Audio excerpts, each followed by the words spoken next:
আজ আমরা শুনব মধুর নিম ফল নামক গল্পটি। শুরু করা যাক তাহলে। কোনো এক জঙ্গলে একটি নিম গাছ ছিল, তাতে অনেক নিম ফল হতো। সেই গাছে অনেকগুলো কোকিল এসে সেই নিম ফলগুলো খেত। একবার সেখানে একটি বাঁদর এসে হাজির হয়। সে এসে দেখে কোকিলরা মহা আনন্দ করে সেই নিম ফলগুলো খাচ্ছে। আরে, কোকিলরা তো কি মজা করে এই ফলগুলো খাচ্ছে। এই ফলগুলো মনে হচ্ছে খুবই মিষ্টি আর ভালো খেতে। আমারও একবার এই ফলগুলো চেখে দেখা উচিত। এই কথা ভেবেই বাঁদর সোজা গাছে উঠে যায় এবং নিম ফলগুলো পেড়ে খেতে থাকে। বাঁদর সেই নিম ফল মুখে দিতেই ছুঁড়ে মাটিতে ফেলে দেয় এবং বলে, হে ভগবান, এই ফলগুলো কোকিলরা খায় কিভাবে? মনে হয় কোনো অসহায়তার কারণে ওদেরকে এগুলো খেতে হয়। ওরা মনে হয় মিষ্টি ফলের স্বাদ কোনো দিন গ্রহণই করেনি।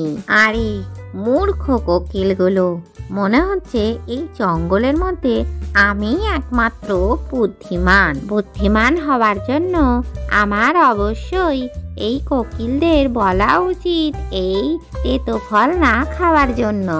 এইসব কথাই ভেবে বাঁদর সেখানেই থাকতে শুরু করে দেয়।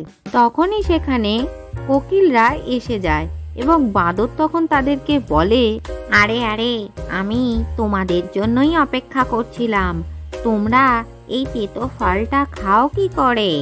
নদীর ধারে কি সুন্দর সুন্দর আঙুর ফল হয়েছে, কি মিষ্টি সেই ফল। তোমরা সেই ফলটাই খাও, এটা খেও না। কিন্তু বাঁদর ভাই, আমাদের বড়রা আমাদের এটা খাবার পরামর্শই দিয়েছে। তোমাদের বড়রা খুবই বোকা, যারা তোমাদের এই ফলটা খেতে বলেছে। বাঁদর ভাই ঠিকই বলেছে, আমাদের বনের অন্য জায়গায় গিয়ে অন্য সুমিষ্ট ফল খাওয়া উচিত। বাঁদরের কথা শুনে কোকিলরা অন্য বনে চলে যেতে লাগলো। তখনই গাছ বাঁদরকে বলতে থাকে, বাঁদর ভাই, তুমি কেন কোকিলদের আমার ফল খেতে বারণ করলে? আমি তো এবার একলা হয়ে যাব। তোমার প্রকৃতির নিয়মকে পরিবর্তন করা উচিত হয়নি। চুপ করো মূর্খ গাছ, একে তো এত তেতো তেতো ফল দাও, তার উপরে তুমি কথা বলো কি করে? এইরকম ভাবে কয়েকদিন চলতে লাগলো। কোনো পাখি কিন্তু নিম গাছে এসে বসতো না। এইভাবে কিছুদিনের মধ্যেই জঙ্গলে সব গাছে ফল হওয়া বন্ধ হয়ে গেল এবং তার জন্য বাঁদর খুবই অস্থির হয়ে উঠল। হে ভগবান, এ কি হয়ে গেল? সারা জঙ্গল ঘুরে এলাম, কোথাও একটা গাছেও ফল পেলাম না। তখনই গাছ বলে ওঠে, হ্যাঁ, এইসব বৃষ্টি না হওয়ার জন্যই হচ্ছে। মনে হচ্ছে এবারে মেঘ আমাদের প্রতি একেবারেই সন্তুষ্ট নয়। হ্যাঁ, তুমি এবারেই একটা বুদ্ধিমানের মতো কথা বলেছ। এরপর বাঁদর গাছের সবচেয়ে উঁচু ডালটাতে উঠে যায়। ও মেঘ কাকা, এবারে কি বৃষ্টি হবার কোনো ইচ্ছা নেই নাকি? বাঁদর ভাই, আমি তো জলে ভরে রয়েছি, শুধু একটু ময়ূরের নাচ দেখতে চাইছি। প্রত্যেকবার ময়ূর আমাকে নাচ দেখিয়ে ডেকে আনে এবং আমি তাদের নাচ দেখে খুশি হয়ে বৃষ্টি হয়ে ঝরে পড়ি। এর মানে জঙ্গলের ময়ূর যদি তোমায় নাচ না দেখায়, তাহলে তুমি বৃষ্টি হয়ে ঝরে পড়বে না, তাই তো? না, নাচ না দেখে আনন্দ না পেলে আমি কখনোই বৃষ্টি হয়ে ঝরবো না। এই জঙ্গলের ময়ূরদের আবার কি হলো? ওরা নাচ করা কেন বন্ধ করে দিয়েছে?